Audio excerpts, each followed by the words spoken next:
Welcome to the Be It Till You See It podcast, where we talk about taking messy action, knowing that perfect is boring. I'm Lesley Logan, Pilates instructor and fitness business coach. I've trained thousands of people around the world, and the number one thing I see stopping people from achieving anything is self-doubt. My friends, action brings clarity, and it's the antidote to fear. Each week, my guests will bring bold, executable, intrinsic, and targeted steps that you can use to put yourself first and be it till you see it. It's a practice, not a perfect. Let's get started.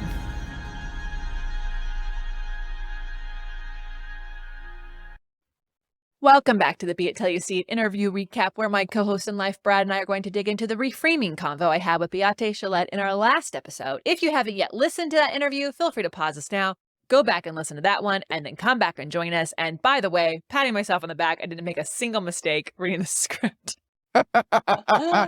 Only took 200 episodes? 195. 195. Just took 195 episodes. Anyways, all right, here's the deal, y'all. Brad clearly took over the sheets today, because today is apparently International Plant Appreciation Day. Heck yes, it is. And Brad is over here cheesing out about his cactus garden. And by that, I mean he's got a big smile on his face and he's spending more time with his cactuses. And do you want to make his day? Because he does want you to make his day. He wants you to send pictures of your cactuses and succulents to the Beite Podgram. So Beite pod, you'll find it.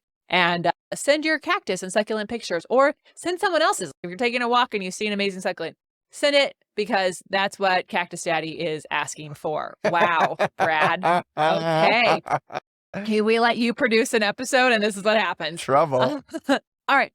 Next week is an OPC members only challenge. Yep, that's right. We are doing the challenges again. We know how much you like the 100 with me, but they'll be members only from now on. And that's how they're going to be. And I'm excited about it. And if you hate that, you're missing out on a great community.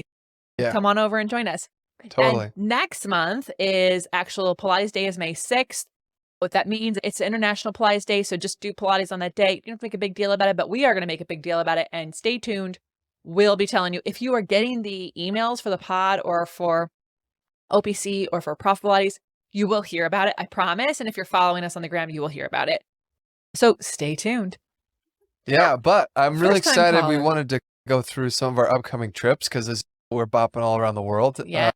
So we're just going to run down real quick what's coming up over the next 7 months. Grab your calculator. Huh? Yeah, grab those calculators. Grab your calendar and also know where you live. And here, go, Brad. Yeah, okay. May, we are going to be in Seoul, South Korea at Balanced Bodies POT.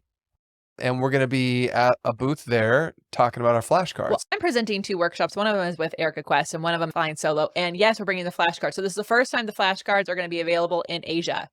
Right. So this is huge. And they're still going to be in English, the cards. Yeah. But we're going to be there in Korea with the cards for the first time. Yeah. But hey, I know you like the YouTube videos and those are in English too. We're working on it, but we're really excited. There's going to be a limited amount. So make sure you get there first.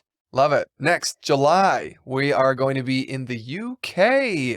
Wanted to give you the heads up. We're actually going to be doing a touring over there, and we're going to be up in Leeds, and we want everyone to come if you're in Ireland or a quick hop over from Amsterdam or up from Paris or something.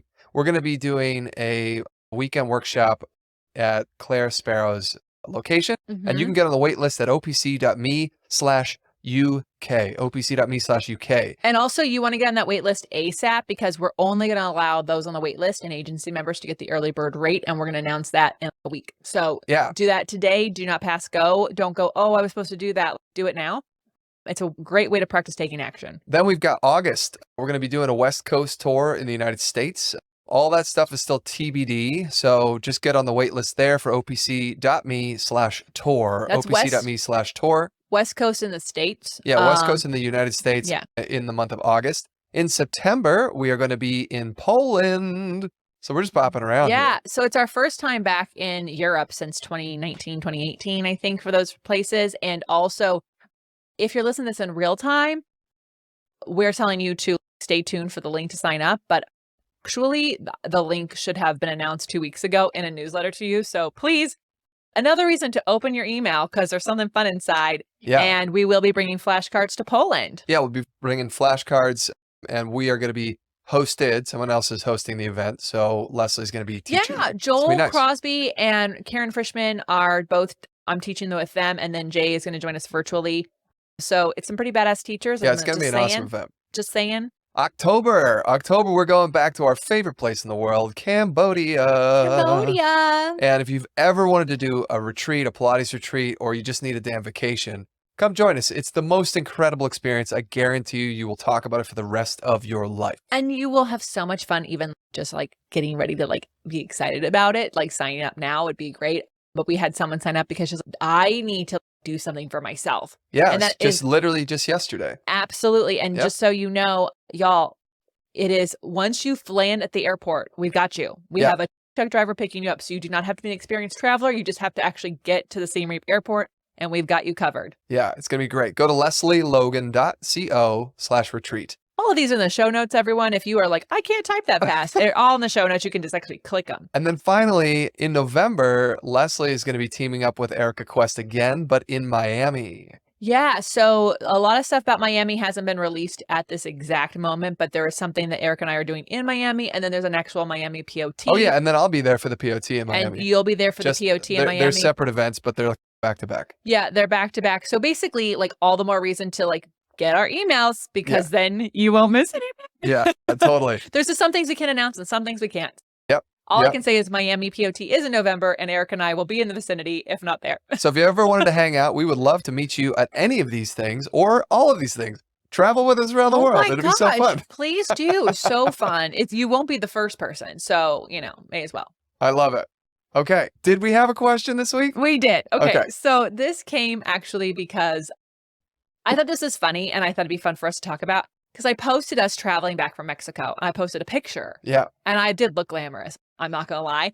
And someone wrote, do you actually travel in that outfit? And I was like, oh yeah. And then I made me think, what do people travel in? And so I thought it would be really fun to just talk about what clothes to travel in because we are traveling so much. And I think people travel in their pajamas all the time now. No one's dressed up for the airport. And people used to dress up for the airport. No, like literally suit and tie dress up. Yeah. Like the kids would be wearing a button down. Yeah. Yeah. And I'm not saying like that I don't wear leggings on the actual plane sometimes, especially when we have red eyes. Like I have these, I'll be really honest, I don't have a link for them anymore because they're not doing affiliate links, but Carbon 38's, their pants are hands down the best thing to travel in. I love the high waist, love the low waist. And if you get them in black, they go with everything. And I will wear those if I have an overnight flight with a cute top that's comfortable and then a cute sweatshirt that also looks like a jacket. And that way I can sleep on the plane, but I can look ready to go once we land. And the other thing we do for overnights when like we have to travel like a little bit more comfortable, because I still like to look nice, I'll wear really cute shoes that are also comfortable. So yeah, this requires you finding comfortable, cute things. Okay, so put that on your list, but they're out there. They exist, especially tennis shoes. Cute tennis shoes totally exist. However, here's another thing. Y'all, there are credit cards out there that are connected to lounges. Oh, yeah. And this is something you do not have to be first class flyer to get into lounges. You can have a platinum Amex, and don't even get on me about the fee because guess what? You can actually get paid back with all these deals. Like we were getting discounts. It's like $700 a year. Okay. Yeah. But what happens is we get $200 in Uber credits. We get a discount on our phone bill. We get we get a that, we get a whatever. Yeah. At the end of the year, it's paid for itself with how we're using it. And we get access to lounges all over the world. Yeah. And trust me, it's like luxury. Oh, being in a lounge at an airport, I don't want to sound snooty. I want you to want this for yourself. Yeah. It is so relaxing. And so it makes you want to also just look a little cute because you're going to sit in the lounge, have a free drink. Yes. Yeah, and free food. Free food. Dude, the Centurion Lounge in Las Vegas, we will actually go early just to get there because they'll have Brussels sprouts with bacon and dates. It's phenomenal. So anyways, going back to the question. So then if I'm doing daytime travel, absolutely, I will try to dress for the occasion that I'm actually arriving for so that I'm already there in that outfit. So if I'm going to go to I'm about to leave to go to She Who Wins for Renee Bauer's event, and I will have an overnight flight. but I will absolutely have a jacket that I can throw on top of the outfit. So when I land and I get in my friend's car to drive this fancy, fabulous female event, I will look sweet and hot enough to get to the hotel room, because I don't want to be checking into the hotel looking like I just got off a bus. I want to look frumpy like frump. and it helps you be until you see it in an event that could honestly intimidate you. Yes, when I travel, I have made a point in the last several years to just, let's treat this like an event as opposed to, oh gosh, I'm going to sit. Because yes, coach sucks. I hear you, but like, how can I make coach just a little bit more fun? And I'm telling you right now, here's what's so fun. Domestic coach sucks. Domestic coach sucks. Flight attendant, don't worry. Chris Airlines is not coming around going, you guys said we suck. No, we love you, Singapore Airlines. Thank you so much. But when you fly and you actually dress up just a little bit, I'm not talking heels, but when you dress up just a little bit, the flight attendants are so shocked. Yeah. And they treat you better in coach. And they already treat you like shit. But let me tell you, I get a free can every time I sit down. Like, I put the lipstick on. You don't have to anyways. Yes, I always travel like that. I'm trying to make it more of a point. It's a new habit, and you can find easier ways to do this. There are some really amazing dress pants out there that are made out of stretchy clothes. So go find them. My ads are always showing them. You know, when you're in jeans and, I'm a slim fit kind of guy, there are now stretchy slim fit jeans so that when you're sitting for 10 hours on a plane, you can still look rad, but not feel like. I just got showed an ad about that. I sent him to you. I was like, you need to get these pants. So anyways, y'all, I hope this helps you. I don't want to come off arrogant about the lounges thing, but I also want to say it's hard to feel confident all the time. There are little things you can do that will make you feel better about yourself, and dressing up for an occasion when you see yourself in a mirror and you don't look haggard off a plane. Because trust me, that's those airplane bathrooms, those lights are just meant to make you look like shit. If you just look a little bit put together, you're going to be more excited about where you're going, and you're going to feel a little bit more awesome. So at any rate, thank you for that question. You can send all your questions, whatever they have to do with, including what I wear on the plane, to the Beate Pod, wherever you follow us. Okay, now let's talk about Beate Chalette. From bankruptcy to break even in 3 months. Beate Chalette is a woman who refused to fail and turned her passion for photography into a global business. She now works with visionaries and thought leaders to grow their audience as a growth architect, and stands by utilizing your unapologetic value proposition for impact in the world today and in your workplace. Yeah, I thought she was a badass. Listening to her tell her story I felt a massive parallel with my own story. Because I also came from the creative world. She's got a photography degree, but ended up working at a magazine, and she quickly became the editor of the magazine because she is a systematic approach is how she addresses things. And people kept saying, how did you do that? How did you do that? And she's like, I don't know. What are you talking about? I just did it. And that's how I felt too. And it took me a long time to actually put my finger on my strength, that my superpower is when shit is hitting the fan, I am able to see the path through the insanity, right? And I worked in a high stress environment, and a lot of people would just freeze and blank, and nothing would happen. And I have this understanding of how to see all the moving parts and then figure out the best way through. And it sounds to me like that's basically, she created a systematic approach for stuff and was able to take her creativity, but shift it into the workplace. I want to point out what you just said, because going to that. So one of the things I love that she said was pull out your unapologetic value proposition. So basically you got to know your strengths, and you actually have to, boast is the wrong word, but you just should stand by them. Stand by them. You know them. Get known for them. Literally, if you listen to podcasts, you probably have heard some people the same person go on many different podcasts, right? If you listen to them on podcasts versus my podcast versus another person's podcast, they'll probably say a very similar thing because they're probably promoting a book or something like that. However, you actually probably know what Lewis Howes's unapologetic value proposition is. You probably know what Lori Harder's is. You probably know what Ed Milet's are.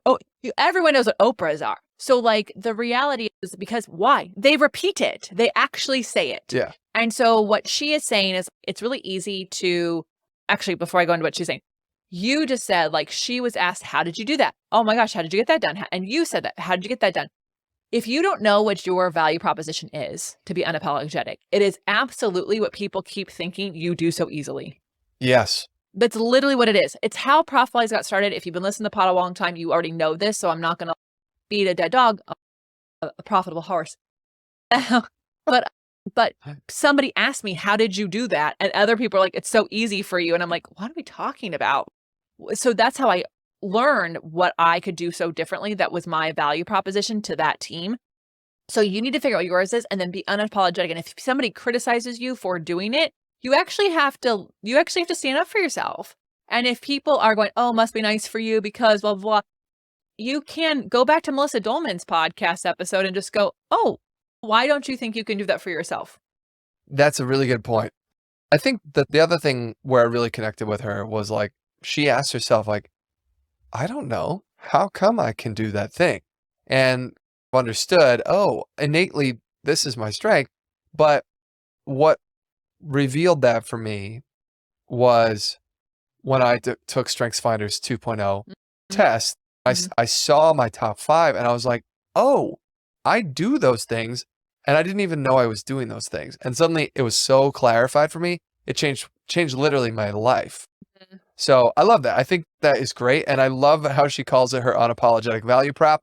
And in her mind, she actually coaches a lot of women who, it sounds to me like they're in some kind of corporate culture, who are getting the age-old like bullshit, oh, you're being so emotional today kind of thing, or they're being challenged. Oh my gosh, you all have to go back to that part of the conversation because she had great ways to literally say it back to them in a way that makes them look like an idiot and you can move on. And we're going to talk about that in a little bit, but with what she did with the, like, if they're being criticized, she said, hey, it's not a problem to know that this is not your strength. This is not your forte. And your response should simply be, hey, that's so funny. Isn't that obvious that this is not my strength? No problem. That's why I was hired to do A, B, C, and D, not whatever the hell it is that you're criticizing me for. So why don't we just transfer that over to who actually kicks ass at that thing? They can win. And then I can go back to what I know I'm good at. And yeah, I remember like somebody wrote when I released my book, which I did have an editor, and they wrote an Amazon review. It's a great book, but there's several grammar mistakes. Wish they weren't there. And I wrote, it's a good thing I wasn't writing an English book. Because I was not writing an English book. And the grammar errors that were there, we've now fixed them, y'all. They're fine now. But they did not change. It's not like an Oxford comma where like I could have had a lawsuit that I lost a lot of money. They did not change the lesson you were supposed to be learning. It was just like a stupid little wrong period, whatever. So I really like that because you're not supposed to be perfect at everything. You can't read my handwriting. I wasn't brought here to write your things on a chalkboard. I was here to bring my ideas. Thank you. Anyways, I love it. So what she said that really I was drawn to was, I will not drown in a puddle. She said this as like an offhand thing that I think she was told and she adopted it. And it made me think back to an experience that we have recently gone through where our websites went offline. And all you can see in the moment is, holy shit, the fucking world just fell around us and everything is going wrong all at the same time. And you just get sucked into this vortex of fear. And I can't get paid right now because nobody can pay us because the websites are offline and all of these kinds of things. And for her, she talked about how she was going through, she had an abusive relationship. She had a child. She had a lawsuit. She had her business, like she lost $500,000 in one day, like all this kind of stuff, which is insane. That's terrifying to me. But like she said, I will not drown in a puddle. And what I took that to mean is it's really difficult for us to take a step back when you're in the moment and understand this is not the end of the world. This is something that is happening right now. But let's take a step back from that. Can we see the bigger picture while we're going through the shit? And that's so hard to do, right? But here's what can happen with this. Because she ended up going through those experiences, she was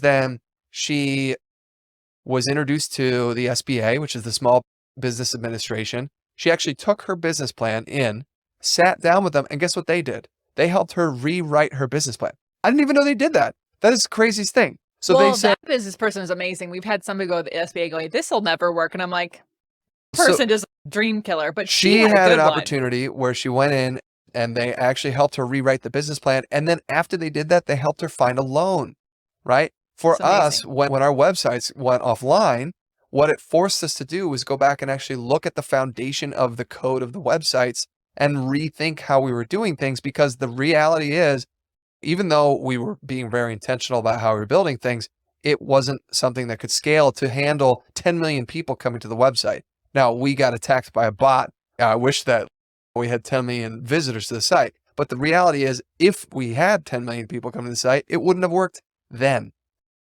Even though we were in the shit, it forced us to redo things. Yeah, when we were building it, we didn't have the knowledge of what was scalable until, so everything happens the way it's supposed to. But if you are like literally screaming and kicking around in a puddle and not taking a moment to just go, oh, I can actually put my feet down. And trust me, it might not feel like a puddle. Okay. No, no, it won't. The intent here is not to minimize any of the experiences that you're going through. But what the point is, what you're going through, you need to zoom out and you need to look at things from a wider lens. And that is going to help you have perspective. I think having people you can actually talk about it with that are not emotionally involved. So not talking like family or even friends. I'm talking like just someone else. This is why it's so nice for our agency members, because like their answers are not directly involved in the other person's business, but their answers can absolutely make the person feel seen and heard in a way that A, makes them not feel like they're crazy, but B, is like, hey, this is happening to a lot of people, where they can exhale and go, oh. Yeah. And like, just like having that moment, like luckily we were around a ton of business people when it happened, and we're just able to say this, and they're like, oh, is it this? Have you thought about these things? And it wasn't too much information where it was like, oh my gosh, please stop. We're just working on it. But it was enough for people to go, we felt seen. It sucked. And then we were able to go, well, who can we hire that could help us with this? And it's actually ended up being a really great thing for us. It will be greater a year from now. We're still recovering from it. But also what you mentioned about community can be incredibly helpful, whether those are your peers. You can also have a coach, right? So a business coach. You can also have a therapist if it's personal and not work related. So it is incredibly valuable to get a third party perspective. So I love that point. Yeah. Yeah. All right. So finally, let's talk about those beit action items. What bold, executable, intrinsic, or targeted action items can we take away from your convo with Beate Chalette? I'm going first. Yeah, I know. I'm going to jump in here. I'm going to go first. Take it away. She start laughing, y'all. She said gut busting belly laugh when, especially if someone is trying to demean you. And specifically, she was talking about that office thing. I said we would talk about it later. When somebody tells you that you're, that when they're trying to demean you or take power away, she said laugh about it instead of acknowledging it, because when you acknowledge it, you're actually feeding into the lie. You're feeding into that manipulation. When you laugh at the thing that they just said, you're effectively stopping it. You're deflating it. And then you can say, we're going to go right back to, so the point I was trying to make is, or the thing we were just discussing is, right? And you're causing a conversational interrupt.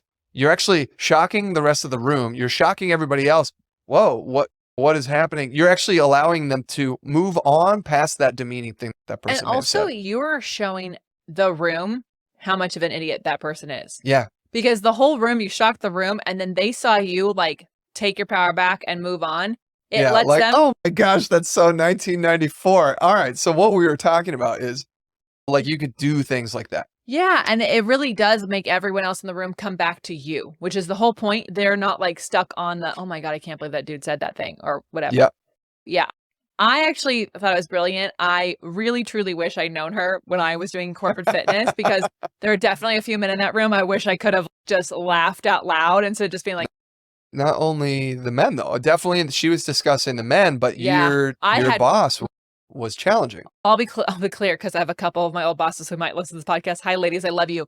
A particular general manager at the club who was just an awful person to me. Yes, and I really wish I had this skill set, because I can think back to every single meeting where she demeaned me, and while everyone in the room, including the men, could see what she was doing, and they would come to me afterwards, I didn't have time for them to come to me afterwards and support me afterwards in my office. I had the work to do that I was being demeaned about. Yep. So like, I wish I had this. So everyone, please, I want to know if you use this skill set. Please tell us, tag the Beite Pod, and we'll share it as a bold moment for sure. Yeah. So share us your bold moments. Okay. So what about you? All right. My biggest takeaway. This is my perfectionist. You're listening. I know you. Hello. You are prohibited from taking failure personally. This is so key. There's no logic in blaming yourself. No logic. It doesn't make any sense to blame yourself. And the road to failure should take going forward. It should be a cul-de-sac. It's basically. like a cul-de-sac. Like like people go, it's 2 steps forward, 1 step back. But really it's, oh, hello. Oh, that's where I'm going to go. I'm going to turn around and come back. And like, you'll have the route better. You'll know things better. I think what she was saying with this is with the failure, when the emotion of the failure, instead of it being like a stopping point, it comes to you and stops. You need to treat it like a cul-de-sac. So the emotion comes in, you are allowed to feel it, but then that emotion needs to leave because you can't just wallow in it forever. Well, just because we haven't had an actual episode or talked about the publicly like this about the websites, you got emails, and you got to read our stuff. I'm so proud of us. Like at no point did we go, this is personal. And at no point did I think, or we think that, oh my God, everyone's going to leave us. We thought we have to move fast. Yeah. But I definitely trusted that the efforts that we did through our communities going prior to that, like really allowed us to have some leeway in people understanding the situation. Heck, Instagram went down for 8 hours and like people still use it. But I know that we did not take the websites going down personally. This is our fault. This is something that we did. We should have been better. It's like, we actually did the fucking best we could with what we knew. And now we know better, so we have to do better. And so it's feel the feelings and let that go. That's so important with everything, y'all. It's really important that you're not telling a story about yourself, about some failure. I hear people all the time who are like, this one day, and they just keep telling the story over and over again. And guess what? You get to keep it. So you don't have to let a failure just be something that's personal. She actually says you're prohibited. So that is probably one of the few stake in the ground things that's like very black and white. You're prohibited from taking failure personally. I think that's great. What a great way to live. Yeah. I feel like it's probably from like lessons learned over time. It's a conclusion that she drew, I feel like, from going through things herself. Absolutely. So, yeah. But guess what? No longer, y'all, with the age of the internet and with all these amazing women who are like breaking glass ceilings and then telling you how to do it, we don't actually have to go through all the steps ourselves I'm going to learn it my way. We've talked about this before. My cousin Eddie, I want to win the case by myself. And it's okay, but what if you won all the cases because someone helped you? Like in this case, yes, she probably learned from personal life lessons, but she's here sharing it with you so that if you are 25 years old listening to this podcast, what if you could go the rest of your life not taking failure personally? You didn't have to wait till you're 50 to learn this lesson. And if you're already 50 learning this lesson, guess what? We're all living to 100 fucking anyway. So now you have the rest of your life to learn. You don't have to learn things personally all the time. We can learn it from other people. That's why these podcasts exist. We're so glad you're here listening to us. I know. Thank you so much for being here. Yeah. I'm Lesley Logan. And I'm Brad Crowell. All right. How are you going to use these tips in your life? I want to know. You're going to tag the Beite Pod. You're going to share them with us. You can send your questions in. However you like to share episode, it's always really great. Leave a review wherever you listen to your podcast. It actually really does help us get this podcast out. We have some amazing wins for the podcast that we can't announce yet, but we'll announce soon. You'll start to hear them. We've got some great collaborations and partnerships, and it's because of you. It's because of how engaged you are, how fired up you are, and how much you share this episode. So thank you. We couldn't do it without you, and I will see you on the next episode. Bye for now. That's all I got for this episode of the Be It Till You See It podcast. One thing that would help both myself and future listeners is for you to rate the show and leave a review. And follow or subscribe for free wherever you listen to your podcast. Also, make sure to introduce yourself over at the Beite Pod on Instagram.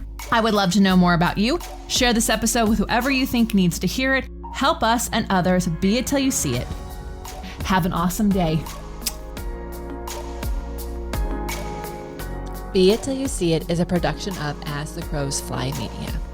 It's written, produced, filmed, and recorded by your host, Lesley Logan, and me, Brad Crowell.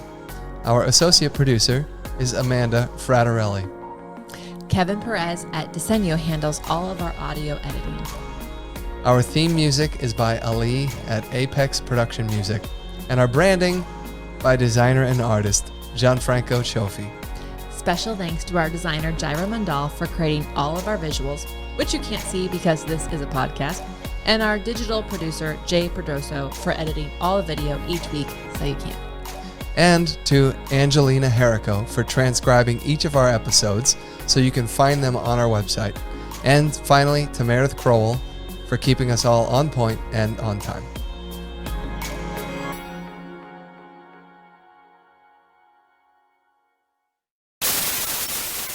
Under the sea. We're ready. We're ready? We're ready. You sure? Yeah. What are you talking about? I missed May. Oh, yeah. You totally the entire did. month of May. Yeah. Oh, yeah. Yeah, you did. Woo. That's what I'm here for.